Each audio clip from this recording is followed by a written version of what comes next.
বিপিএলে দিনের প্রথম ম্যাচে ঢাকা ক্যাপিটালসকে 7 উইকেটে হারিয়ে টানা পঞ্চম জয়ে রংপুর রাইডার্সের 112 রানের সহজ টার্গেট। 13 ওভার 2 বল খেলেই টপকে যায় রংপুর।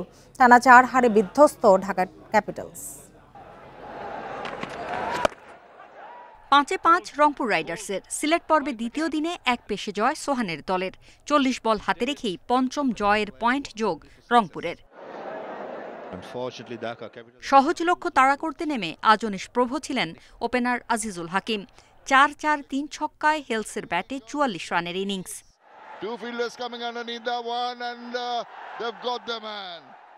সাইফ হাসান 13 রানে আউট হলেও লক্ষ্য টপকাতে বেগ পেতে হয়নি রংপুরকে। ইফতেখার খুশদিলের ব্যাটে ম্যাচ জয়।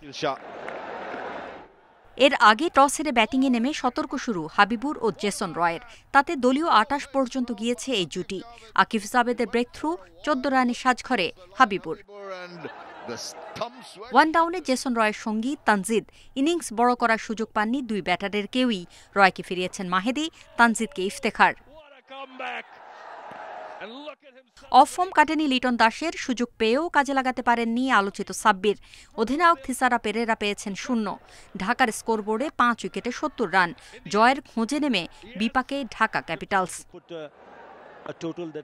নতুন অন্তর্ভুক্ত মোসাদ্দেক সৈকতও আলো কাটতে ব্যর্থ।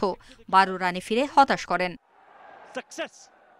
আলাউদ্দিন বাবুর 16 রানে দলীয় শতক পার করে ঢাকা। টপ অর্ডার ব্যাটারদের নড়বড়ে ইনিংসের পর টেল এন্ডারদের চমক দেখানোর আশাই করেনি দলটি। 21 বল বাকি থাকতেই 111 রানে অল আউট ঢাকা। বাংলা চলচ্চিত্রের সুপারস্টার শাকিব খানের দল টানা 4 ম্যাচেই flop. Farida Bakhtiara, Independent news.